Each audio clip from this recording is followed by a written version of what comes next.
Hello everyone, start करते हैं आज के सेशन को। आज के सेशन हम बात करने वाले हैं एमपीआरएईओ और एजीटीओ के कुछ टेस्ट एनालिसिस के बारे में। तो आइए इसको हम स्टार्ट करते हैं। देखिए, जो एग्रीकल्चर एकेडमी है यह अपना platform agriculture academy play store पे भी आ चुका है और यहाँ पे भी आपको पेड क्लास देखने को मिलेगी, जहाँ पे एक एक चीजें को अच्छे से एक्सप्लेन करके दिया गया और बेस्ट गाइडेंस और एक्सप्लेनेशन के साथ दिया जाएगा। ठीक है, तो वहां पे भी फ्री टेस्ट चल रहे हैं, तो आप एप्लीकेशन पे भी जाकर प्री टेस्ट को ज्वाइन कर सकते हो और वहां से डेली टेस्ट एनालिसिस दे सकते हो। एमपीआरएईओ, यूपी एजीटीए, जो कि एग्जाम बहुत पास में है इन दोनों के। ठीक, तो आइए स्टार्ट करते हैं बिना देर किए हुए। जो हमारा पहला क्वेश्चन है इसके बारे में हम डिस्कस करेंगे। अगर किसी को कोई प्रॉब्लम हो तो आप डिस्कस कीजिएगा और वीडियो के लास्ट तक बने रहिएगा। बहुत ही बेहतरीन क्लास होने वाला है, क्योंकि इसमें हम बहुत ही अच्छी तरीके से सारी चीजों को एक्सप्लेन करके लाए हैं आप लोगों के लिए। ठीक, तो स्टार्ट करने से पहले वीडियो को लाइक, सब्सक्राइब और ज्यादा से ज्यादा शेयर कर दीजिए अपने दोस्तों को, क्योंकि इस वीडियो को, ये टेस्ट सीरीज तैयार करने में काफी मेहनत लगते हैं। तो आप लोग का प्यार और सपोर्ट से ही हम ये सारी चीजों को कर पाते हैं अच्छे तरीके से। तो आइए स्टार्ट करते हैं बिना देर किए हुए। चलिए, पहला क्वेश्चन क्या पूछ रहा है, who is known as the father of agronomy. Agronomy के फादर कौन है? यहाँ पे मैंने हिंदी भी दे रखा है, एग्रोनॉमी के फादर कौन है। सस्य विज्ञान के जनक के रूप में किसे जाना जाता है? किसे जाना जाता है? Pietro de Crescenzi. ठीक है, जिनका नाम क्या है? Pietro de Crescenzi. अगर कोई चीज लोग यूट्यूब पर जो पढ़ रहे हैं, अगर उनको ये चाहिए तो इसका आप स्क्रीनशॉट भी ले लीजिए। मैं थोड़ा सा साइड हो जाया करूंगा आंसर बोलने के बाद। ठीक, चलिए इसका एक्सप्लेनेशन देख लेते हैं। एक्सप्लेनेशन क्या है, देखिए, इन्होंने ओपस रूलियम कोमोडोरम नामक प्रसिद्ध पुस्तक भी लिखी। इन्होंने बुक जो लिखा, क्या नाम था उसका? Opus Ruralium Commodorum which the systematically detail और एग्रीकल्चर एंड फील्ड मैनेजमेंट। और एग्रोनॉमी क्या होता है? फील्ड का मैनेजमेंट ही करना क्या होता है? एग्रोनॉमी। और इन्होंने लिखा ओपस रूरेलियम कोमोडोरम नामक जो हमारी पुस्तक, फेमस पुस्तक है, उसको इन्होंने लिखा, जिसमें कृषि और खेत प्रबंध का व्यवस्थित विवरण किया गया है। तो इसीलिए इनको क्या बोला गया? Agronomy, father of agronomy. ठीक, चलिए नेक्स्ट क्वेश्चन क्या है? दूसरा क्वेश्चन, दूसरा, एग्रोनॉमी की उत्पत्ति किस शब्द से हुई है? एग्रोनॉमी की शब्द उत्पत्ति, क्योंकि हमने पहले भी क्लास में बताया कि एग्रोनॉमी की जो उत्पत्ति किस शब्द से हुई है, वह ग्रीक वर्ड से हुई है। किससे? ग्रीक वर्ड से हुई है। ठीक, क्योंकि देखिए एग्रोनॉमी, इसमें दो वर्ड होते हैं। पहला क्या होता है? एग्रो। ठीक है, पहला क्या होता है? एग्रो, और दूसरा क्या होता है? नोमस। नोमस। एग्रो मतलब क्या होता है? फील्ड। ठीक है, फील्ड, इसका मतलब होता है मैनेजमेंट। ठीक है, फील्ड का मैनेजमेंट करना, प्रबंधन ही करना क्या होता है? एग्रोनॉमी। एग्रोनॉमी किससे मिला है? Greek word. ग्रीक वर्ड के दो शब्दों से मिलकर बना है, एग्रो और नोमस। ठीक, चलिए नेक्स्ट आगे चलते हैं। देखिए वही चीजें हैं कि दो ग्रीक शब्दों से मिलकर बना है, एग्रो जिसका अर्थ होता है खेत यानी फील्ड, नोमस मतलब जिसका अर्थ होता है प्रबंधन करना। कोई दिक्कत हो जरूर बताइएगा। नेक्स्ट आता है third number question. Third number question में क्या है? खरपतवार शब्द किसने दिया और हार्स होइंग हस्बेंड्री पुस्तक भी किसने लिखी? यह शायद आपको मैंने एक इसके पहले एग्रोनॉमी का क्लास लिया था, उसमें आपको मैंने बताया था कि खरपतवार के शब्द किसने दिया और हार्स होइंग हस्बेंड्री पुस्तक किसने लिखी। अगर आप चीजें नहीं क्लियर है तो एक बार पिछला वीडियो देखिएगा, वो आपको मिल जाएगा वहां पे। तो किसको बोलते हैं? जेथ्रो टूल को। किनको बोलते हैं? जेथ्रो टूल जो होते हैं वो हमारे खरपतवार शब्द इन्होंने दिया था, और हार्स होइंग हस्बेंड्री पुस्तक भी जेथ्रो टूल ने लिखा था। ये चीजें आप नोट कर लीजिएगा, क्योंकि छोटे छोटे क्वेश्चन एग्जाम में, स्टेट लेवल के जो एग्जाम होते हैं, जैसे यूपी एजीटीए हो गया हमारा, एमपीआरएईओ, एडीओ, ये सब क्वेश्चन पूछे जाते हैं सब एग्जामों में। ठीक, नेक्स्ट चलते हैं। क्या है, देखिए यहाँ पे पूरा एक्सप्लेनेशन मिलेगा। दो क्वेश्चन के नहीं था, किसी भी कारण वो छूट गया होगा, बट यहाँ से देखिए जेथ्रो टूल जो होता है सीड्रिल के जनक भी माने जाते हैं। इन्होंने सीड्रिल का भी आविष्कार किया, जिसने बीज समान दूरी और गहराई पर बोने के लिए यूज किया जाता है। नेक्स्ट क्या हमारा? डोकुचेव। डोकुचेव जो होता है सॉइल साइंस के जनक होते हैं। किसके? वह मृदा विज्ञान के जनक कहलाते हैं। डोकुचेव क्या है? यह मृदा विज्ञान के जनक कहलाते हैं। इन्होंने मृदा निर्माण, सॉइल फॉर्मेशन की अवधारणा दी और मृदा को एक प्राकृतिक निकाय, नेचुरल बॉडी बताया। डोकुचेव ने सॉइल को एक नेचुरल बॉडी बताया और यह मृदा विज्ञान के यानी सॉइल साइंस के इनको जनक भी कहा जाता है, डोकू-चेव। ठीक, फिर ऑर्थर यंग क्या है, इनका as known in the father of modern agriculture, इनको इंग्लैंड में मॉडर्न एग्रीकल्चर ऑफ फादर के नाम से भी जाना जाता है। ठीक, यहाँ पे देखिए आधुनिक कृषि के जनक भी माने जाते हैं। इन्होंने वैज्ञानिक खेती और कृषि सुधारने को बढ़ावा दिया, कृषि में जो सुधार लाना चाहिए, इम्प्लीमेंट क्या क्या करना चाहिए, उनमें भी इन्होंने बढ़ावा दिया। और फिर मॉडर्न एग्रीकल्चर के फादर भी इनको बोला जाता है। फिर ब्लैकमैन क्या है, ब्लैकमैन सीमित कारक निकाय यानी लॉ ऑफ लिमिटिंग फैक्टर, जो एक लिमिट फैक्टर है दिया, जिनके अनुसार प्रकाश संश्लेषण की दर उसका कारण किस पे निर्भर करती है, जो सबसे कम मात्रा में उपलब्ध होती है। तो इन सब चीजों के बारे में अलग अलग साइंटिस्ट ने अपने विचार यानी अवधारणा को दिए। ठीक है, तो इन चीजों को पढ़िएगा। या जो हमारा पीपीटी है या पीडीएफ है, आपको हमारे official Telegram channel agriculture academy Varanasi पे मिल जाएगा। आप नाम सर्च कीजिएगा, ऊपर यहाँ नाम लिखा गया है, इसी नाम सर्च कीजिएगा, टेलीग्राम चैनल मिल जाएगा आपको। टेलीग्राम चैनल ज्वाइन कर लीजिएगा। फिर वहां पे ये प्रॉपर आपको जो टेस्ट के एनालिसिस के जो पीडीएफ होते हैं वो वहां पे प्रॉपर मिल जाएगा। ठीक है, चलिए नेक्स्ट चलते हैं।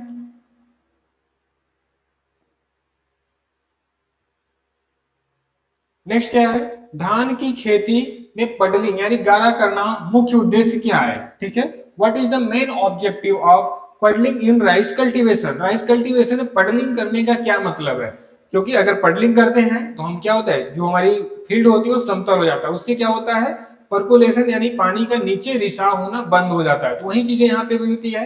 पहला क्या ऑप्शन बोल रहा है, क्या यह खरपतवार को नष्ट करने के लिए कहता है या फर्टिलाइजर को मिक्स करने के लिए किया जाता है। ठीक है, या फिर बोल रहा है कि to reduce the water percolation, पानी के रिसाव को कम किया जाता है, या टू इंक्रीज सॉइल एरिशन या मृदा में वातन यानी वायु का अंदर प्रवेश करना बढ़ता है। तो इसमें क्या सही होगा हमारा, option number C. Option number C क्या होगा, राइट होगा, जो कि टू रिड्यूस वाटर परकोलेशन, जमीन के रिसाव को, जो पानी होती है उसके कम करने का काम करता है जब हम पडलिंग करते हैं। इसके एक्सप्लेनेशन भी देख लेते हैं। एक्सप्लेनेशन क्या देखिए दिया गया है कि टू किल वीड, जो खरपतवार मारा जाता है, इसमें क्या, to remove the destroy unwanted plant, इसमें क्या होते हैं, जो पैडी के अलावा अनवांटेड प्लांट होते हैं उनको रिमूव करना क्या होता है हमारा, टू किल वीड। फिर टू मिक्स फर्टिलाइजर, उर्वरक को मिट्टी में अच्छी तरह मिलाना जिससे पौधों को आवश्यक पोषक तत्व तो आसानी से मिल सके, इसे मिक्स टू मिक्स फर्टिलाइजर। फिर टू रिड्यूस वाटर परकोलेशन क्या होता है, पानी के रिसाव को कम करना क्या होता है, इसमें मिट्टी में पानी के नीचे की ओर रिसाव को कम करना जिससे जड़ों के पास नमी अधिक समय तक बनी रहे। इसका कारण क्या होता है कि अगर हम पानी के रिसाव को कम करते हैं तो जो प्लांट हैं उनके लिए नमी पर्याप्त मात्रा में बनी रहेगी, मॉइस्चर पर्याप्त मात्रा में रहेगी। ठीक, अब क्या आता है, to increase soil aeration, soil aeration बढ़ाना। इसमें क्या होता है, to improve the movement of air in the soil, ensuring adequate oxygen supply to plant root and soil microorganism, मतलब मिट्टी में हवा ऑक्सीजन के अलावा आवागमन को बढ़ाना, मतलब जो ऑक्सीजन है, हवा है, उनके आवागमन को, उसमें आने जाने को जो है उसको बढ़ावा देना जिससे पौधों की जड़ों और लाभदायक सूक्ष्म जीवों को पर्याप्त मात्रा में ऑक्सीजन मिल सके। ठीक, चलिए नेक्स्ट चलते हैं। नेक्स्ट क्वेश्चन देखते रहिएगा, कोई प्रॉब्लम होगा जरूर पूछिएगा, अपने प्रॉब्लम को डिस्कस कीजिएगा। नेक्स्ट क्या आता है, किस भू परिष्करण प्रणाली में मृदा की सतह पर कम से कम 30% फसल अवशेष बचे रहते हैं, मतलब ऐसा कौन सा टिलेज है जिसे टिलेज करते टाइम उनके सॉइल सरफेस पे 30% तक उनके जो रेड्यूस होते हैं पिछले फसल के, वो उस पे बचे होते हैं। ठीक है, एक बार ऑप्शन देखिएगा क्या है, इंटेंसिव टिलेज जिसे सघन भू परिष्करण बोलते हैं, या क्लीनिंग टिलेज, या फिर कंजर्वेशन टिलेज, या डीप टिलेज। ठीक, इनमें से आंसर बताइएगा कौन है इसका आंसर। तो क्या आपने देखा कि इसमें क्या होगा कि ऐसा कौन सा भू परिष्करण किया जाता है जिसमें 30% उसके अवशेष बचे रहते हैं, इसे क्या बोलते हैं, संरक्षण भू परिष्करण। क्या बोलते हैं, संरक्षण भू परिष्करण। आइए देखते हैं इसके एक्सप्लेनेशन क्या होंगे, अलग अलग भू परिष्करण जो टिलेज किया गया है उसमें क्या क्या उसके डिफरेंस है।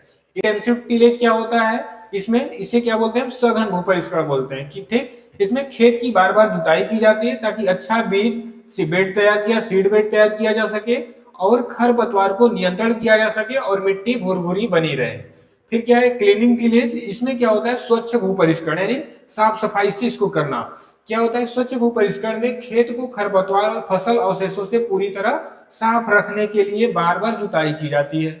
नेक्स्ट आता है संरक्षण भू परिष्करण कंजर्वेशन टिलेज। ये क्या है संरक्षण भू परिष्करण में कम जुताई की जाती है, ठीक है, इसमें जुताई क्या है कम की जाती है। अभी तक जो हमारा इंटेंसिव था और क्लीन टिलेज था, इसमें बार बार यानी अधिक जुताई की जाती है। इसमें क्या की जाती है टिलेज में, कंजर्वेशन टिलेज में इसमें कम जुताई की जाती है। फसल अवशेषों को मिट्टी की सतह पर छोड़ा जाता है, जो फसल के पिछले फसल के हमारे रेसिड्यूज होते हैं उनको सॉइल सरफेस पे छोड़ देते हैं, जिससे मृदा अपरदन कम हो जाता है और नमी संरक्षित रहती है, यानी मिट्टी का बहाव कम होता है, कटाव कम होता है, उनका इरोजन कम होता है। फिर क्या है डीप टिलेज यानी गहरा भू परिष्करण। इसमें क्या होता है गहरा भू परिष्करण में सामान्य से अधिक गहराई तक जुताई की जाती है, मतलब जो एक लिमिट हमारी होती है उससे अधिक गहराई तक जुताई की जाती है, ताकि हार्ड पैन जो सॉइल में हार्ड पैन होते हैं जड़ों का विकास उनको तोड़े जा सके और जड़ों का विकास जिससे और भी बेहतर हो और पानी प्रवेश बढ़ सके, पानी की जो पर्कुलेशन है वो और तेजी से हो सके अगर सॉइल की हार्ड पैन ब्रेक हो जाती है तो। ठीक है, चलिए नेक्स्ट क्वेश्चन देखते हैं। चीजें समझ में आती होंगी, आ रही होंगी, अगर नहीं आएंगी तो आप डिस्कस कीजिएगा, बाकी इसके बाद हम टेलीग्राम चैनल पे पीपीटी आपको प्रोवाइड करा देंगे पीडीएफ फॉर्मेट में। ठीक, चलिए नेक्स्ट क्या है हमारा 6 number question, what is the blind tillage. Blind tillage क्या होता है, इससे आप समझ सकते हैं ब्लाइंड मतलब क्या होता है अंधा, यानी कि बिना देखे कोई चीज को काम करना ही क्या होता है ब्लाइंड यानी कि अंधा। क्या आता है यहाँ पे ब्लाइंड टिलेज, अंधी गुड़ाई क्या है। ठीक, अंधी गुड़ाई क्या है इसमें देखिए, टिलेज डन एट नाइट मतलब रात में टिलेज करना। फिर tillage after sowing but before crop emergence यानी उनकी अंकुरण निकलने से पहले उनकी टिलेज उस पर टिलेज करना। टिलेज इन डार्क सॉइल यानी कि काली मिट्टी में टिलेज करना।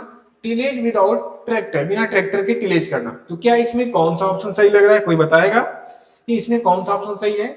इसमें जो हमारा ऑप्शन सही है वह tillage after sowing but before crop emergence, मतलब उनके जर्मिनेशन से पहले, उनके फसल उगने से पहले जो टिलेज की जाती है उसे हम क्या बोलते हैं ब्लाइंड टिलेज। ठीक है, आइए देखते हैं इसमें अलग अलग क्या होता है। देखिए ये तो कोई टिलेज का ऐसा कोई है नहीं टिलेज के, ये तो ठीक है, डार्क हो गया, ये हो गया, तो इनके भी थोड़ा सा देखते हैं। ये तो हमारे में है ही नहीं, रात में किया जाने वाला भूपरिष्करण, कोई भूपरिष्करण का तो नाम है नहीं हुआ। ठीक है,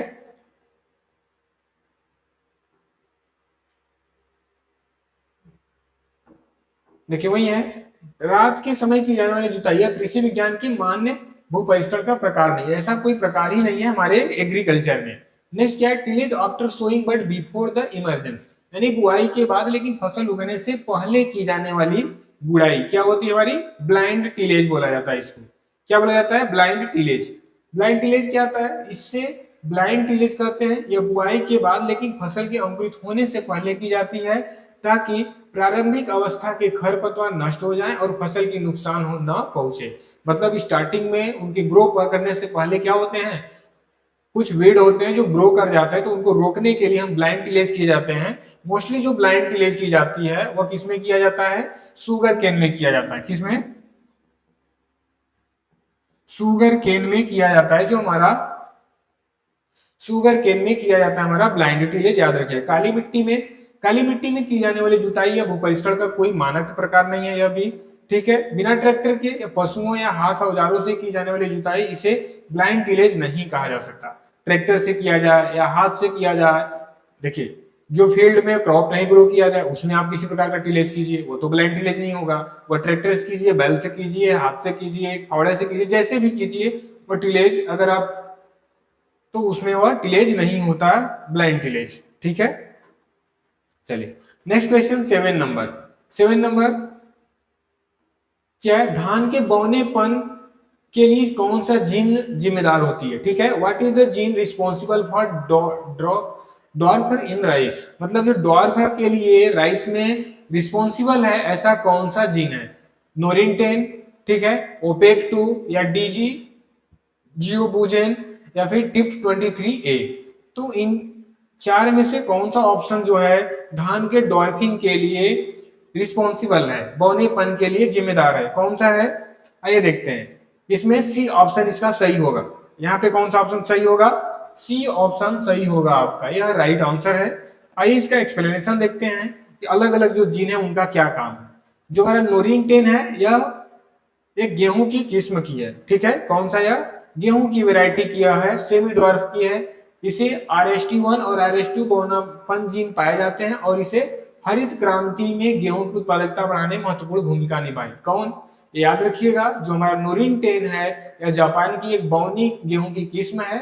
इसमें RH1, RST1 और RST2 जो होता है जीन पाए जाते हैं और यह ग्रीन रेवोल्यूशन के टाइम या उनके उत्पादन को बढ़ाने के लिए काफी हेल्प किया था। OPEC2 क्या है, यह मक्का का है। OPEC2 क्या है, यह मक्का का एक म्यूटेंट जीन है। क्या है, एक म्यूटेंट जीन है, किसका, मक्का का। याद रखिएगा OPEC2 क्या है, मक्के का यह जीन है, ठीक है।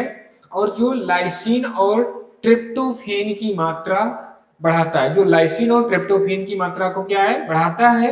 इसका उपयोग क्वालिटी प्रोटीन, जिसे QPM बोलते हैं, क्वालिटी प्रोटीन मेज, विकसित करने में किया जाता है। यानी कि इसमें लाइसिन की मात्रा को बढ़ाता है OPEC2, ट्रिप्टोफेन की मात्रा को कौन बढ़ाता है, OPEC2 बढ़ाता है। और इसे म्यूटेंट जीन है, यह याद रखिएगा, यह क्या ऐसा है, म्यूटेंट जीन है। और यह क्वालिटी प्रोटीन मेज को भी विकसित करता है, ग्रो करता है। फिर क्या है, डीजियोबुजेन, यह क्या है, डीजियोबुजेन, यह ताइवान की एक बौनी धान की किस्म है। कौन सा है, यह ताइवान की एक बौनी धान की किस्म है। इसमें SD1 बौनापन जीन पाया जाता है। अब देखिए इसके अंदर एक और आता है, इसके अंदर कौन सा जीन पाया जाता है, तो रिस्पॉन्सिबल जीन जो हमारा था वह कौन सा, डीजियोबुजेन था, ठीक है। लेकिन इसके अंदर कौन सा जीन पाया जाता है, इसमें SD1 बौनापन जीन पाया जाता है, जिसका उपयोग ग्रीन रेवोल्यूशन के दौरान उच्च उपज वाली धान की किस्मों को विकसित में किया गया था। क्या कोई बताएगा कि ग्रीन रेवोल्यूशन के टाइम पहली क्रॉप कौन सी थी? अगर आप जानते हैं तो कमेंट बॉक्स में जरूर बताइएगा। इसका आंसर के लिए मैं आपका वेट करूंगा, ठीक है। अभी तक आप वेट कर रहे थे, अब मैं आपका वेट करूंगा इसके आंसर के लिए कि हरित क्रांति के टाइम फर्स्ट क्रॉप कौन सा ग्रो किया गया था, ठीक है। चलिए आइए देखते हैं। तो याद रखिएगा इसमें SD1 जीन पाया जाता है। यह जीन जो है ग्रीन रेवोल्यूशन के टाइम उच्च उपज वाली धान की किस्मों को विकास में किया गया, ठीक है। और फिर TIPT23A क्या है, TIPT23A बाजरा का एक साइटोप्लाज्मिक मेल स्टेरिलिटी, ठीक है, लाइन होती है। इसमें जब हम प्लांट ब्रीडिंग और जेनेटिक पढ़ेंगे तो उसमें इन चीजों को देखेंगे, ठीक। ये बाजरा का एक जीन है, ठीक है, जिसका उपयोग संकर हाइब्रिड यानी कि हाइब्रिड बाजरा ग्रो करने के लिए उपयोग में लिया जाता है, करने के लिए किया जाता है, ठीक है। जिसका उपयोग हाइब्रिड बाजरा विकसित करने के लिए किया जाता है। तो इन सब चारों ऑप्शन को अच्छे से याद रखिएगा। इनके या PPT मैं बार बार बता रहा हूं, आपको मिल जाएगा, ठीक है। परेशान होने की जरूरत नहीं है आप सभी को। चलिए नेक्स्ट क्वेश्चन क्या है, what is the seed rate required for the SRI method for rice cultivation. Rice cultivation के लिए, ठीक है, राइस कल्टीवेशन के लिए कितने ग्राम सीड की जरूरत होती, कितने सीड की मात्रा होनी चाहिए अगर हम राइस कल्टीवेशन करते हैं। तो राइस कल्टीवेशन वो भी किसमें, SRI मेथड से करते हैं। ये तो पूछा है कि राइस की जो हम तैयार करेंगे सीड बेड या उसे कल्टीवेशन करेंगे तो हमें कितने सीड की जरूरत होगी, और मेथड क्या होना चाहिए, SRI मेथड होना चाहिए। क्या मेथड होना चाहिए, SRI मेथड। इसमें कितना होना चाहिए, 40 से 50 केजी, ये तो बहुत ज्यादा है। फिर 20 से 25 केजी, ये भी बहुत ज्यादा है। 5 से 7 केजी या 100 केजी, ठीक है। तो इसमें जो आपका राइट आंसर होगा वह 5 से 7 केजी होगा, ठीक है। इसमें जो राइट आंसर होगा वह आपका 5 से 7 केजी होगा। आइए इसके एक्सप्लेनेशन देख लेते हैं कि अलग अलग, ठीक है। 40 से 50 केजी जो हमारा है, ठीक है, 40 से 50 केजी यह बीज दर SRI विधि के लिए अधिक है, ठीक है। अगर हम SRI विधि मेथड करते हैं तो यह बहुत ज्यादा है। और फिर क्या इसमें यह SRI विधि के लिए अधिक है, इसका उपयोग सामान्यतः पारंपरिक रोपाई, ठीक है, कैसा, पारंपरिक यानी कन्वेंशनल ट्रांसप्लांटिंग में किया जाता है, जहां अधिक पौधों की रोपाई की जाती है। फिर यह बीज दर सामान्य धान की रोपाई में प्रयुक्त होती है, यानी कि जो सामान्य धान वाले को ट्रांसप्लांटिंग सीड बेड तैयार करके फिर उन्हें ट्रांसप्लांटिंग किया जाता है। फिर लेकिन SRI विधि के लिए उपयुक्त नहीं है क्योंकि इसमें बहुत कम बीज की आवश्यकता होती है। फिर 5 से 7 केजी मैंने बताया कि आपका करेक्ट आंसर है। तो इसमें क्या होता है, SRI मेथड में केवल 5 से 7 किलोग्राम हेक्टेयर बीज की आवश्यकता होती है, क्योंकि इसमें कम उपज यानी 8 से 12 दिनों में एकल पौधे सिंगल सीडलिंग को अधिक दूरी वाइडर स्पेस मतलब ज्यादा स्पेस देकर लगाया जाता है। इससे बीज की बचत होती है और उत्पादन बढ़ता है। तो याद रखिएगा, SRI मेथड में 5 से 7 किलो ही सीड तैयार यूज होता है कल्टीवेशन के लिए, और इसकी जो नर्सरी होती है वह कितने दिन में तैयार हो जाती है? 8 से 12 दिन में इसकी नर्सरी जो होती है तैयार हो जाती है अपने ट्रांसप्लांटिंग के लिए। ठीक है, नेक्स्ट क्या है? 100 केजी। यह क्या कहता है? यह हमारा डायरेक्ट सीडिंग के लिए यानी कि ब्रॉडकास्टिंग के लिए यूज किया जाता है। अगर 100 केजी पर हेक्टेयर यूज किया जाएगा तो क्या हो गया? ब्रॉडकास्टिंग के लिए यूज किया जाता है 100 केजी पर हेक्टेयर। नेक्स्ट आइए देखते हैं, क्वेश्चन क्या है? गेहूं में सिंचाई के लिए सबसे संवेदनशील क्रांतिक अवस्था कौन सी है? तो इसे बोलते हैं क्राउन रूट इनिशिएशन। CRI का फुल फॉर्म क्या होता है? Crown root initiation. ठीक है, तो क्राउन रूट इनिशिएशन मतलब जब स्टेज क्या होता है 21 दिन की जब गेहूं हो जाती है, 20 से 21 दिन, 15 से 21 दिन के बीच की जो होती है वही हमारा क्राउन स्टेज इनिशिएशन होता है। यानी उस टाइम पे उनको सिंचाई करना जरूरी होता है। टिलरिंग स्टेज यहाँ पे भी जरूरी होता है बट इससे कम जरूरी होता है। ज्वाइंटिंग स्टेज यहाँ पे भी जरूरी होता है बट CRI सबसे क्रिटिकल स्टेज बोला जाता है। जरूरत तो सभी पे है, जब उसमें टिलर्स आ रहे हो, कल्ले बन रहे हो, गांठे बन रहे हो, जब उसमें मिल्किंग हो रहे हो, तो इन सभी स्टेज पे जरूरत होती है उनको। लेकिन जो सबसे अधिक जरूरत होती है वह CRI मेथड में स्टेज पे जरूरत होती है। ठीक, तो आइए देखते हैं CRI मेथड क्या स्टेज पे क्या बोल रहा है। यह CRI स्टेज जो है होता है गेहूं में, वह कब की होती है? 20 से 25 दिन की बाद आती है, और यह गेहूं में सिंचाई की सबसे महत्वपूर्ण यानी क्रिटिकल स्टेज बोलते हैं इसे। इस समय पर्याप्त सिंचाई करने से क्राउन जड़ों का विकास, टीलर्स तथा उपज में वृद्धि होती है। नेक्स्ट क्या होता है?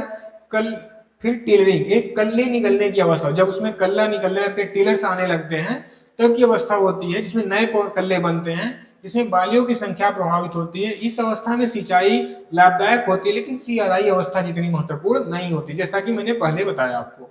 नेक्स्ट क्या है? Jointing stage. इसमें गांठ बनने की अवस्था होती है, तने की लंबाई बढ़ने लगती है। जब उसमें गांठें आती हैं तो तने की लंबाई बढ़ती है, फिर पौधे तेजी से विकसित होते हैं। इस समय सिंचाई आवश्यक होती है परंतु सबसे संवेदनशील अवस्था नहीं होती। सबसे जो संवेदनशील यानी क्रिटिकल स्टेज हमारा क्या माना जाता है? CRI stage. ठीक, फिर क्या है? Milking stage. इसमें क्या होता है? मिल्किंग स्टेज पे इसमें दुग्ध अवस्था में दानों में दूध जैसा तरल पदार्थ बनता है। अगर आप जब उसमें बालियां लगने लगे तो आप उसके दानों को एक बार फोड़ के देखिएगा, जब फोड़ेंगे तो उसमें से ऐसा व्हाइट व्हाइट एक तरल पदार्थ है, दूध जैसा निकलेगा, उसे ही बोलते हैं मिल्किंग स्टेज। इस समय सिंचाई करने से दाना भराव अच्छा होता है। ठीक है, लेकिन CRI अवस्था की तुलना में समय सिंचाई न होने प्रभाव कम होता है। अगर इस स्टेज में सिंचाई लेट भी हो थोड़ा सा तो ज्यादा प्रभाव इफेक्ट नहीं आता, बट अगर CRI स्टेज में हम 20 से 25 दिन के बाद सिंचाई नहीं करें अगर, तो वह नुकसान होने लगता है। वहां पे उसके उपज में गिरावट आ जाएगी, उसके ग्रोथ अच्छे से नहीं होगा, उसमें टीलर्स नहीं बनेंगे, ज्वाइंटिंग नहीं होगा, बहुत सारी चीजें प्रॉब्लम वहां पे आ जाएगा। ठीक, तो इसलिए हमारा क्रिटिकल स्टेज माना जाता है। फिर 10वां क्वेश्चन क्या आता है हमारा? What is the dwarfing gene use the Mexican wheat? Mexican wheat में डॉर्फिंग जीन के लिए कौन सा यूज किया जाता है? ठीक है, तो क्या है? नोरिन 10। इसके पहले ही मैंने बता दिया था, नोरिन 10 क्या होता है? यूज किया जाता है। ठीक, नोरिन 10 यूज किया जाता है, जबकि डिजिवोन बताया मैंने कि धान में किया जाता है, और ये भी एक धान का था, गेहूं में था, जो कि अलग था। उसमें हम RST 1 2 देखे थे, 3 देखते हैं कहां पे इसका यूज हो रहा है। देखिए, अभी इसके पहले मैंने बताया कि जो हमारा DGWG जीन है, ठीक है, ये किसमें पाया जाता है? बौनापन पाया जाता है। स्रोत है किसके लिए? धान के लिए। इसमें SD1 जीन होता है, जिसका उपयोग हरित क्रांति के दौरान उच्च उपज वाली बौनी धान किस्मों में विकास के लिए किया गया था। ठीक, नेक्स्ट क्या आता है? नोरिन 10, जो कि मैक्सिकन गेहूं के लिए यूज किया जाता है। जापान की एक बौनी किस्म होती है जिसमें RH1 और RH2 बौना जीन के लिए पाया जाए। डॉक्टर नॉर्मन ई बोरलांग ने इन्हीं जीनों का उपयोग किया था मैक्सिकन गेहूं के उच्च उपज वाली किस्मों के विकसित करने के लिए। जब डॉक्टर नॉर्मन ई बोरलांग ने ग्रीन रेवोल्यूशन स्टार्ट किया था तो उसमें मैक्सिकन गेहूं की उपज के लिए इन्हीं जीन का यूज किया था। ठीक, और फिर टॉम थंब क्या है?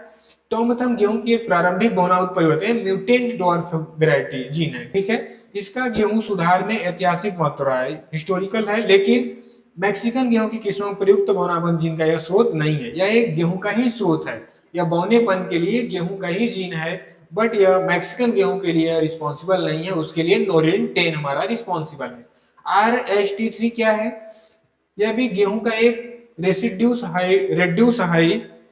हाइट जीन है, मतलब उसकी जो हाइट को कम करने का जीन है, लेकिन मैक्सिकन बोनी गेहूं की किस्मों में विकास में इसका कोई प्रमुख उपयोग नहीं हुआ है। हमारे जो मैक्सिकन गेहूं के लिए यूज हुआ है किसका हुआ है? RH-T1 एंड RH-T2, इन दोनों का यूज हुआ है। किसका? RH1 और RH-T2, इन दोनों का मैक्सिकन गेहूं के डॉर्पिंग जीन में यूज हुआ है, जबकि RH-T3 का डॉर्प के लिए ही यूज हुआ है, हाइट के लिए यूज हुआ है, बट मैक्सिकन गेहूं में इनका कोई प्रमुख उपयोग नहीं हुआ है। ठीक, तो ये चीजें क्लियर करते चलिए। आई थिंक इससे अच्छा एक्सप्लेन नहीं किया जा सकता अभी तक यहाँ। ठीक है, एक एक ऑप्शन का आपको एक्सप्लेनेशन मिलेगा, उसके बारे में जान से एक ऑप्शन को आप पढ़ना चाह रहे हैं बट उसके साथ साथ 3 एक्स्ट्रा और पढ़ ले रहे हैं, तो अच्छी बात है कि आप सारी चीजों को क्लियर कर रहे हैं। अगर ऑप्शन आपको एग्जाम में मिल भी जाए तो आप कंफ्यूज नहीं होंगे अगर आप इसको अच्छे से एक बार रीड कर लेते हैं, स्टडी कर लेते हैं तो। ठीक, चलिए 11 नंबर क्वेश्चन क्या है हमारा? किस फसल को मुख्य रूप में रेगिस्तान का ऊंट कहा जाता है? कौन सा ऐसा फसल है? तो पर्ल, मिलेट, सोरगम, मेज या क्लस्टर बीन। तो किसको कहा जाता है? सोरगम को। सोरगम को क्यों कहा जाता है? कि यह ज्यादा टाइम तक ड्रॉट को टोलरेट कर सकता है और कम अच्छी भूमि नहीं हो तो भी अपने आप को अच्छे से ग्रो कर लेता है। हालांकि ये सभी इसमें से जो है क्रॉप ऐसे ही हैं, बट जो सोरगम होता है ये इनकी ज्यादा कैपेबिलिटी होती है सब चीजें करने का, ड्रॉट टोलरेट करने का, अच्छी सॉइल न होने पर भी अपने आप को अच्छे से ग्रो कर लेना। ठीक है, तो यही चीजें आगे भी मिलेगा आपको। देखिए यहाँ पे सेम चीजें लिखी हैं कि जो हमारा बाजरा होता है, पहला पर्ल मिलेट जो होता है हमारा, ठीक है, या करेक्ट आंसर इसको भी सोरगम को भी, इसमें 2 तरह दिया गया है, तो कोई बहुत डाउट होने की बात जरूरत नहीं है। अगर एग्जाम में देखने को मिले तो आप सोरगम भी लगा सकते हैं, पर्ल मिलेट भी लगा सकते हैं, बट एक बार देखिएगा सबसे ज्यादा प्रेफर किसको किया जाता है? देखिए पर्ल मिलेट को रेगिस्तान का ऊंट या कैमल कहा जाता है, क्योंकि यह कम वर्षा, अधिक तापमान, सूखा, कम उपजाऊ मिट्टी में भी अपने आप को अच्छी से ग्रो कर लेती है। वही हाल इनका भी है, ये सूखा सहन करने वाली होती है फसल है, लेकिन रेगिस्तान का ऊंट नहीं कहा जाता। यानी कि रेगिस्तान का ऊंट किसको कहा जाता है? पर्ल मिलेट का। ठीक है, किसको कहा जाता है? पर्ल मिलेट को रेगिस्तान का ऊंट कहा जाता है। ठीक है, और फिर क्या है? मेज, सोरगम हो गया, मेज हो गया। मक्का भी एक महत्वपूर्ण अनाज फसल है जिससे अच्छी वृद्धि के लिए पर्याप्त नमी और उपजाऊ मिट्टी की आवश्यकता होती है। ठीक है, फिर क्लस्टर बीन क्या हो गया? यह एक सूखा सहनशील दलहनी फसल है जो राजस्थान के शुष्क क्षेत्रों में उगाई जाती है, फिर भी इसे सामान्यतः रेगिस्तान का ऊंट नहीं कहा जाता। हमारे रेगिस्तान का ऊंट कौन सी फसल को कहा जाता है? पर्ल मिलेट यानी बाजरा को कहते हैं। ठीक है, किसको बोलते हैं? यहां पे भी नोट कर लीजिएगा, सॉरी, इसमें किसको? पर्ल मिलेट यानी बाजरा को बोलते हैं। ठीक,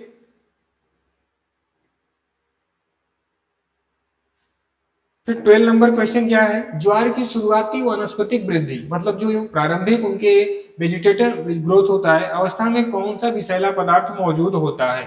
ठीक है, तो कौन सा होता है? धुरीन और HCN इसको बोलते हैं। क्या बोलते हैं? धुरीन और HCN। ग्लोसिफोल है, फिर सेपोनिन और रूसिक एसिड। तो अगर जो ज्वार होता है वह प्रारंभिक स्टेज में जो उनके टॉक्सिक सब्सटेंस होते हैं, उसमें पदार्थ होते हैं, सब्सटेंस होता है, वो कौन सा होता है? धुरीन और HCN बोलते हैं, जिससे पशु अगर खा ले उसको तो क्या होते हैं? उनके मूर्छा होने के यानी बेहोश होने की चांसेस ज्यादा होती है, क्योंकि बहुत विषैला होता है। ठीक, आइए इनके बारे में भी देखते हैं। जो हमारा जी क्या है? गोसीपोल। गोसीपोल क्या है? गोसीपोल जो होता है एक विषैला यौगिक है जो मुख्यतः कपास में पाया जाता है। याद रखिएगा, गोसीपोल कहाँ पाया जाता है? या कपास में पाया जाता है। गोसीपोल जो मुख्यतः कपास में बीजों में पाया जाता है। अधिक मात्रा में सेवन करने से या विशेषकर एक पेट वाले नॉन रूमिनेंट पशु जो होते हैं, ठीक है, नॉन रूमिनेंट पशुओं के लिए हानिकारक होता है। जो रूमिनेंट होते हैं उनके लिए नहीं, जो नॉन रूमिनेंट है उनके लिए। एनिमल हस्बेंड्री जब हम पढ़ेंगे तो इसमें हम देखेंगे रूमिनेंट क्या होता है, नॉन रूमिनेंट क्या होता है, अच्छे से उनके स्टमक के बारे में हम देखेंगे। आई थिंक इसके पहले हमने एक क्लास लिया था, वहां पे आपको बताया था कि रूमिनेंट और नॉन रूमिनेंट में डिफरेंस क्या है। तो एक बार आप चैनल पे जाइएगा, सर्च कीजिएगा एनिमल हस्बेंड्री, वो क्लास आ जाएगा, उसमें इस क्लास को ओपन करके देखिएगा, आपको मिल जाएगा। फिर क्या है? सेपोनिन। सेपोनिन क्या है? सेपोनिन एक प्राकृतिक पौधी यौगिक है, ठीक है, जो सोयाबीन, बरसीम, कियोना और मेथी जैसी फसलों में पाया जाता है। यह स्वाद में कड़वा होता है, लेकिन ज्वार की विषाक्तता का कारण यह नहीं होता। फिर क्या, धुरीन और HCN जो कि ये पाया जाता है हमारे, तो इसमें क्या होता है, ज्वार के सोरगम जो होते हैं प्रारंभिक वनस्पतिक अवस्था में धुरीन जो HCN बोलते हैं संयोजित या ग्लाइकोसाइड पाया जाता है। किसके कारण, जो इसमें पाया जाता है ग्लाइकोसाइड होता है। क्या होता है, ग्लाइकोसाइड। याद रखिएगा कि इसमें धुरीन HCN में क्या पाया जाता है, ग्लाइकोसाइड।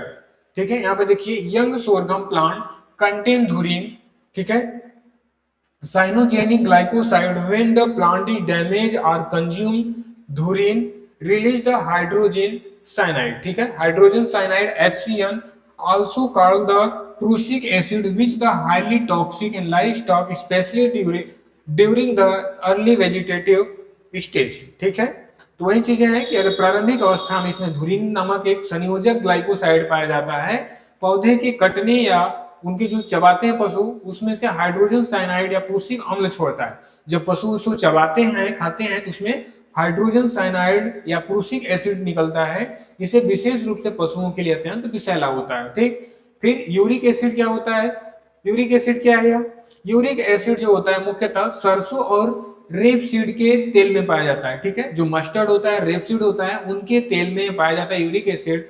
यह एक फैटी अम्ल है, यह ज्वार में नहीं पाया जाता है और ज्वार की विषाक्त से संबंधित इसका कोई नहीं लेना देना, तो इसका कोई लेना देना नहीं है। जो ज्वार के लिए विषैला होता है, टॉक्सिक सब्सटेंस होता है, वो कौन सा है, धुरीन और HCN, जिसे हाइड्रोजन साइनाइड बोला जाता है। धुरीन में जो संयोजिक नामक तत्व पाया जाता है ग्लाइकोसाइड होता है। क्या होता है, ग्लाइकोसाइड, याद रखिएगा। ठीक, चलिए नेक्स्ट चलते हैं। 12 नंबर क्वेश्चन, 13 नंबर क्या पूछ रहा है आपसे, कौन सी दलहनी फसल वायुमंडल नाइट्रोजन की स्थिरीकरण नहीं करती है। ठीक है, ऐसा कौन सा पल्सेस क्रॉप है जो नाइट्रोजन का फिक्सेशन नहीं करती एटमॉस्फेयर से, जिसके रूट नोडल पे राइजोबियम नहीं पाया जाता। तो ऐसे कौन से हमारा, चिकन पी है नहीं, पिजन पी नहीं, राजमा, आप राजमा सही है, ग्रीन ग्राम भी गलत है। इन सब के रूट नोडल पे, ठीक है, इनके रूट नोडल पे क्या होता है, राइजोबियम बैक्टीरिया जो होते हैं पाए जाते हैं, जबकि राजमा में ऐसा नहीं होता, फ्रेंच बीन में। ठीक है, फ्रेंच बीन के केस में ऐसा नहीं होता, फ्रेंच बीन स्टोर नहीं करता, फिक्सेशन नहीं करता है। ठीक, इसमें क्या होता है, जैसे चिकन पी क्या है, जो चिकन पी है ये एक दलहनी फसल है जिसकी जड़ों में राइजोबियम बैक्टीरिया पाए जाते हैं, ग्रंथि बनाते हैं। ये जीवाणु वायुमंडल नाइट्रोजन का स्थिरीकरण करते हैं और मिट्टी की उर्वरता को बढ़ाते हैं। नेक्स्ट क्या आ जाता है हमारा,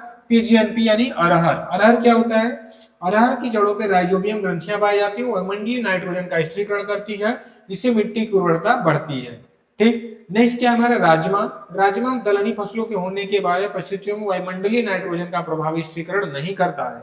ठीक है, इसका कारण यह है कि राइजोबियम के साथ सहजीवी क्रिया अक्सर कमजोर या अप्रभावी होते हैं जब तक कि उपयुक्त राइजोबियम कल्चर का उपयोग न किया जाए। इसमें अलग से राइजोबियम कल्चर का उपयोग करेंगे तभी यह नाइट्रोजन से वायुमंडल से नाइट्रोजन का फिक्सेशन करेंगे। ठीक, फिर ग्रीन ग्राम क्या हमारा है, जिसे मूंग बोलते हैं। मूंग क्या है, यह नाइट्रोजन स्थिरीकरण करने वाली दलहनी फसल है। इसकी जड़ों में राइजोबियम बैक्टीरिया रूट नोडल पे पाए जाते हैं, वायुमंडल नाइट्रोजन की स्थिरीकरण करके मिट्टी की उर्वरता को यह बढ़ाती है। ठीक, चलिए नेक्स्ट आगे चलते हैं। अब क्या आता है हमारा, इसमें आता है पेगिंग क्या होता है, पेगिंग यदि अधिकिरण बोलते हैं, किस फसल की एक महत्वपूर्ण वृद्धि है, आलू में, ग्राउंडनट में, स्वीट पोटैटो, सनफ्लावर, किसमें होता है पेगिंग जो होता है हमारा वह ग्राउंडनट में होता है। किसमें, ग्राउंडनट में पेगिंग होता है। ठीक है, देखिए यह जो क्वेश्चन है यह आपके MPRAEO, ठीक है, MPRAEO के एग्जाम के लिए भी अगर अच्छे से एनालिसिस करते हैं तो, और फिर AGTA के लिए भी यह प्रॉपर अच्छे से वर्क करेगा, क्योंकि इसमें सारे ऑप्शन जो है एक्सप्लेन किए गए हैं। तो मे भी किसी भी ऑप्शन से क्वेश्चन बन सकता है, तो इसलिए आप इसको अच्छे से पढ़िए, सीरियसली पढ़िए और ईमानदारी से पढ़िए।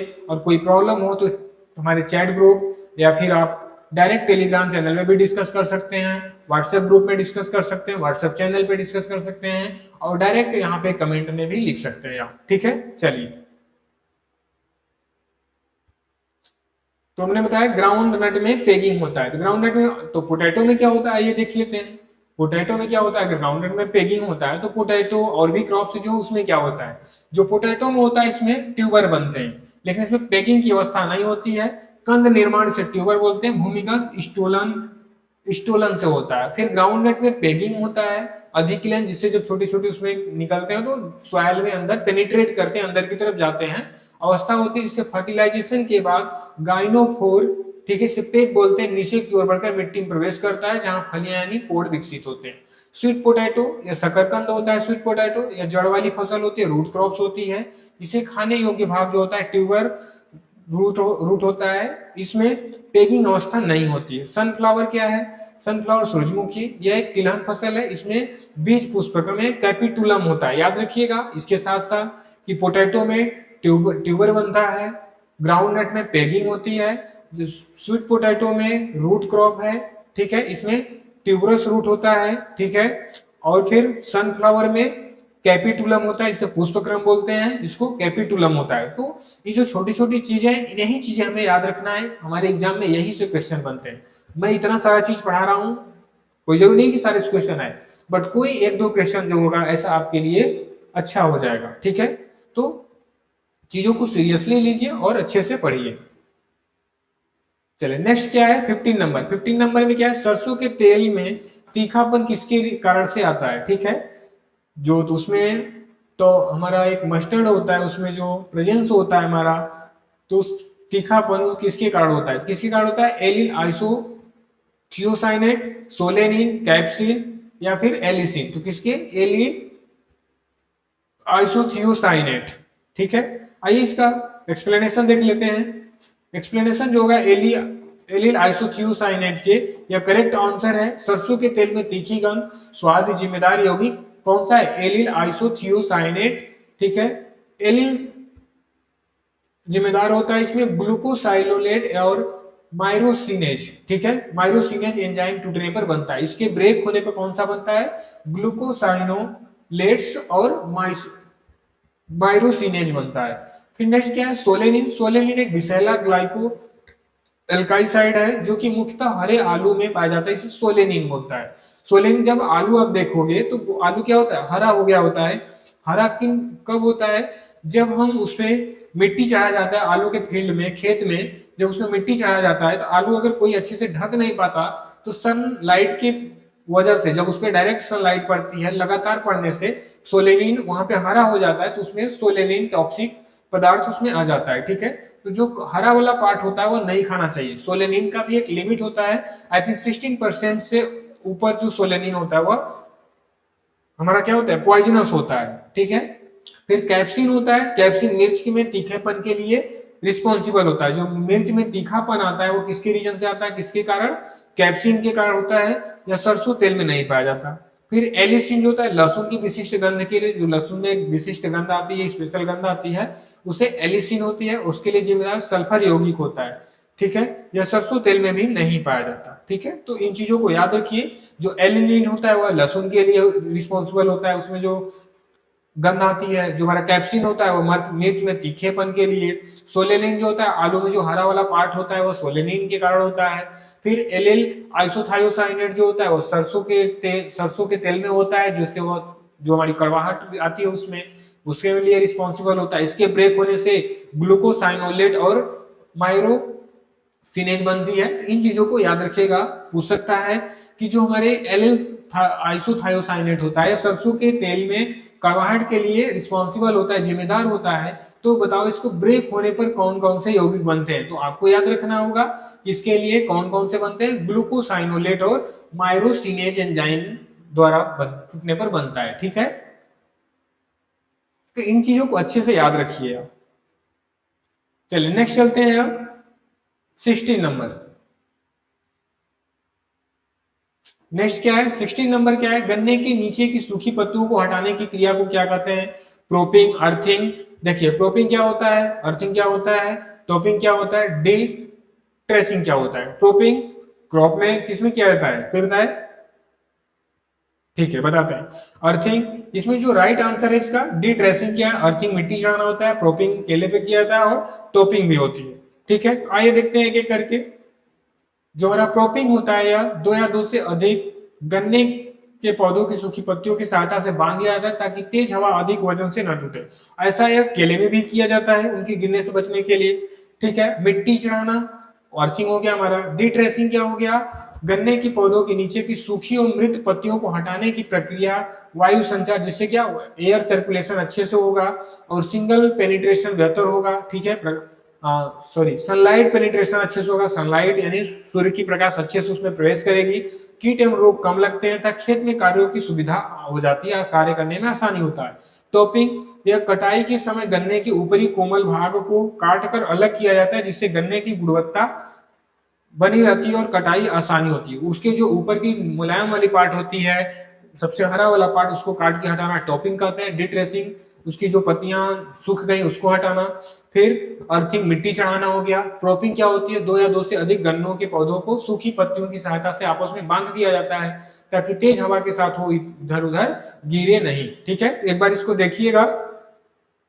चलिए ठीक, नेक्स्ट चलते हैं 17 नंबर क्या है, निम्नलिखित में से कौन सा पूर्ण जड़ परजीवी टोटल रूट पैरासाइट खरपतवार है। तो इसका क्या नाम है, ओरोबैंकी। क्या नाम है, ओरोबैंकी। आइए इसका भी एक्सप्लेनेशन देखते हैं।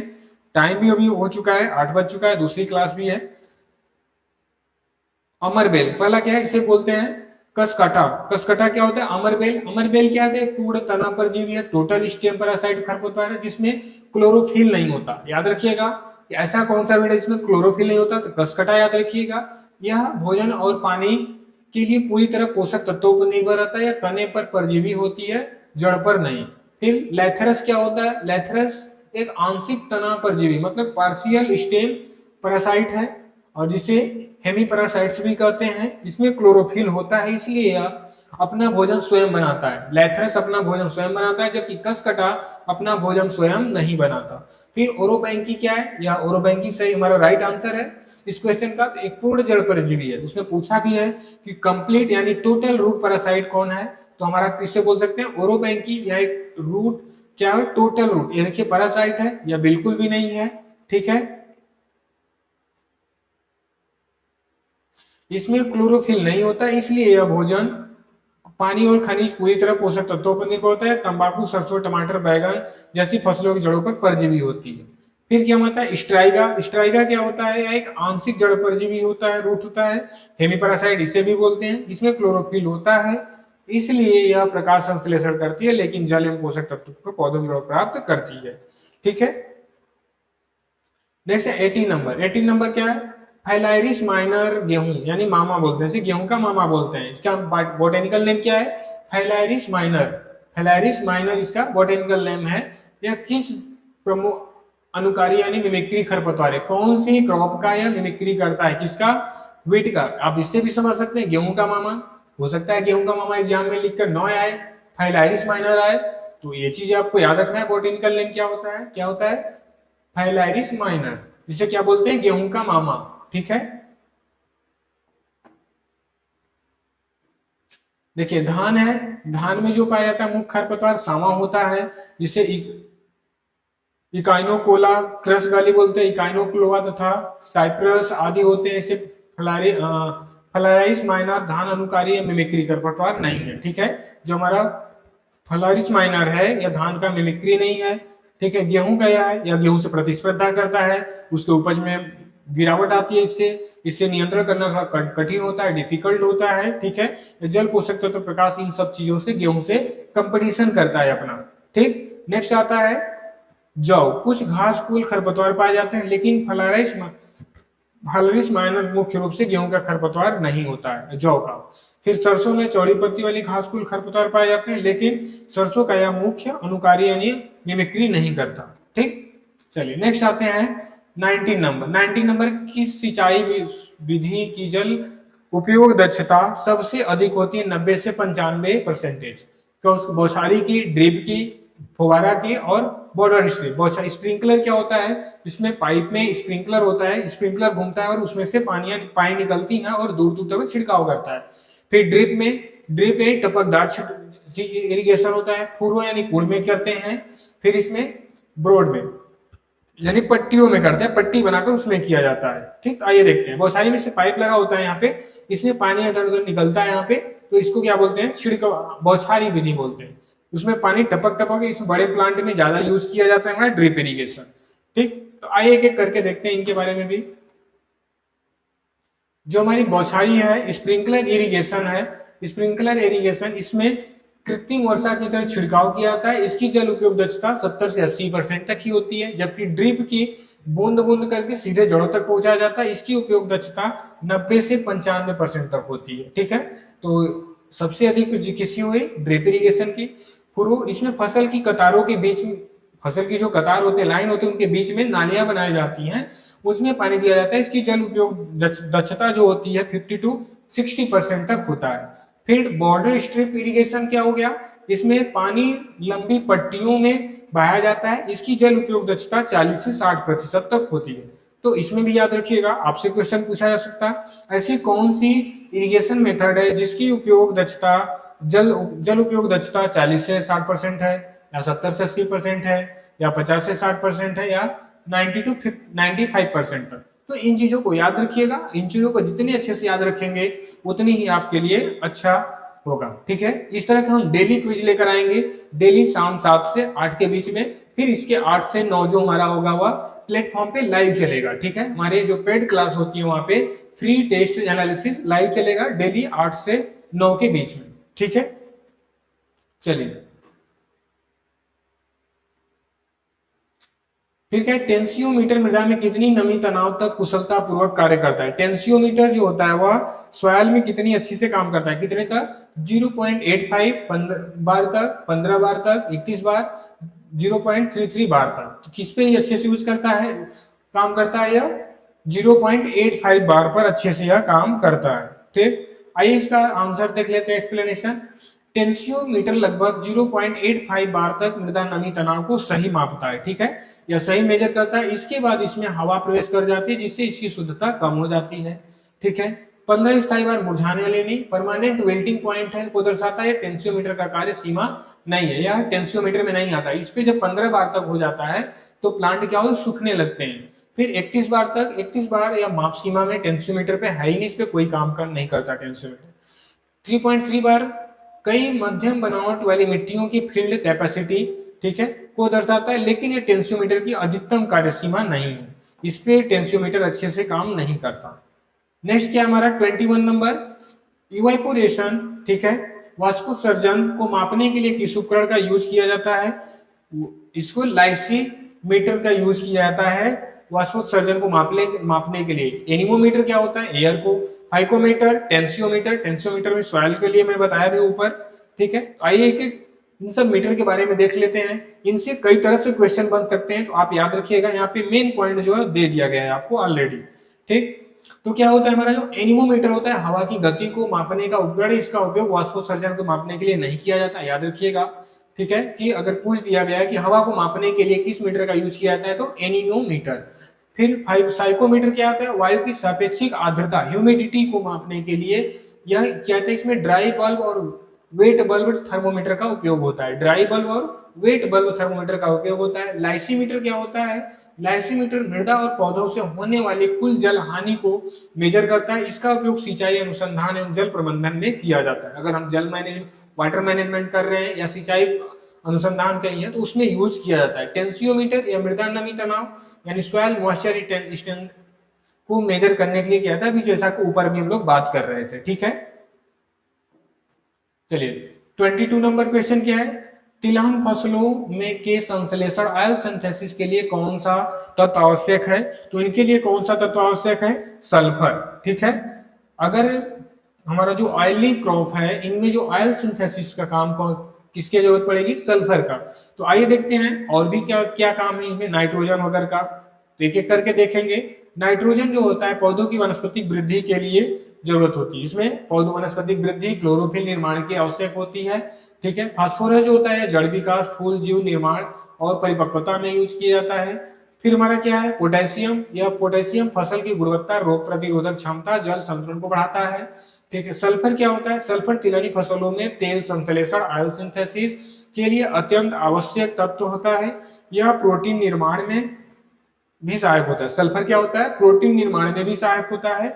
इसकी कमी से तेल की मात्रा और सीड क्वालिटी, बीज की गुणवत्ता दोनों क्या होती है, घट जाती है। इसकी कमी से तेल की मात्रा और इसकी गुणवत्ता क्या होती है, घट जाती है सल्फर की कमी से। ठीक है, तो ऑयल सिंथेसिस के लिए हमारा कौन सा तत्व रिस्पॉन्सिबल है, सल्फर। याद रखिएगा सल्फर हमारा है। सल्फर में अगर तेल की कमी हो रही है, सल्फर की कमी होने से सरसों के प्लांट में क्या हो जाएगा, तेल की कमी होगी और क्वालिटी भी उसकी कम हो जाएगी। ठीक है, 23 नंबर आ जाते हैं। 23 नंबर क्या क्वेश्चन पूछ रहा है आपसे, क्या पूछा है, परड़ी छिड़काव के लिए, फोलियर स्प्रे के लिए यूरिया में बाई यूरेट की मात्रा कितने प्रतिशत होनी चाहिए। अगर हम यूरिया में परड़ी छिड़काव कर रहे हैं तो बाई यूरेट की मात्रा कितनी होनी चाहिए, 1.0% तक। कितना होना चाहिए, 1.0%, इससे अधिक नहीं होना चाहिए। ठीक है, जो एक स्टैंडर्ड हमारा है।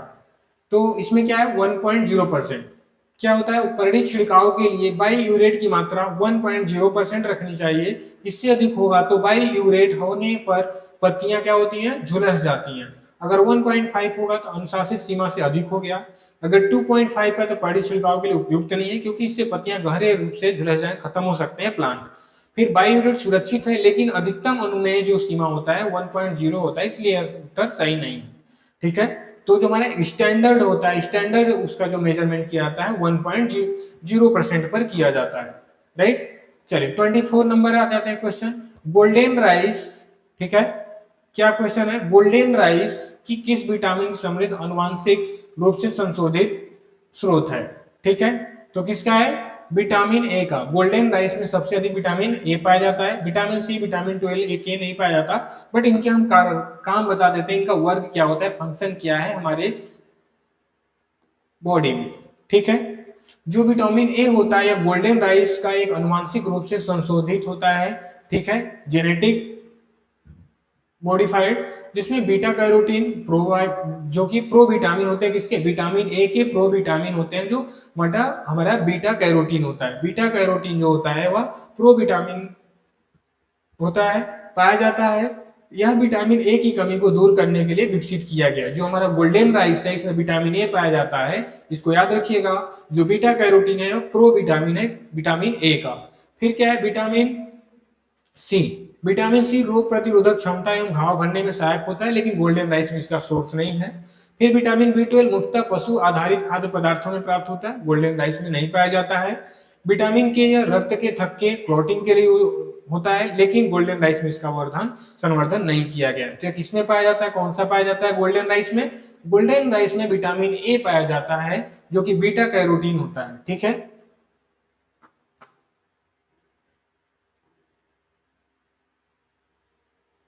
CRIDA central research institute of dry land agriculture is located at, कहां पे लोकेटेड है, हैदराबाद, जोधपुर में। आप कोई सोचेगा कि जोधपुर राजस्थान, वहां पे ड्राई एरिया है तो वहां पे अवेलेबल होगा, लेकिन नहीं। देखिए ऐसे ही क्वेश्चन में स्टूडेंट ज्यादातर कंफ्यूजन में रहते हैं। तो आइए देखते हैं क्या हुआ हमारा, हैदराबाद। जोधपुर में क्या है, जोधपुर में कजारी है, central arid zone research institute, जिसको क्या बोलते हैं, central arid zone research institute.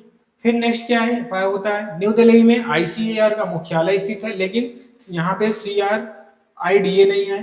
फिर जो हमारा CRIDA central research institute of dry land agriculture located the Hyderabad Telangana, it the conduct research on dry land farming, drought management, rain fed agriculture and climate. ठीक है, तो यह कहाँ पे पाया जाता है हमारा, सॉरी यह कहाँ पे स्थित है, हैदराबाद में। और झांसी में क्या स्थित है, ICAR Indian institute of pulses research, जिसे IIPR बोलते हैं। ठीक है, Indian institute pulses research institute है कहाँ पे, झांसी में। जो हमारा CRI central research institute dry land agriculture कहाँ पे, हैदराबाद तेलंगाना। राइट, तो ये देखिए इसमें आपको कंफ्यूजन नहीं होना है कि ड्राई लैंड से है तो जोधपुर में होगा, नहीं ऐसा नहीं है, इससे आप कंफ्यूज नहीं होइएगा। ठीक है,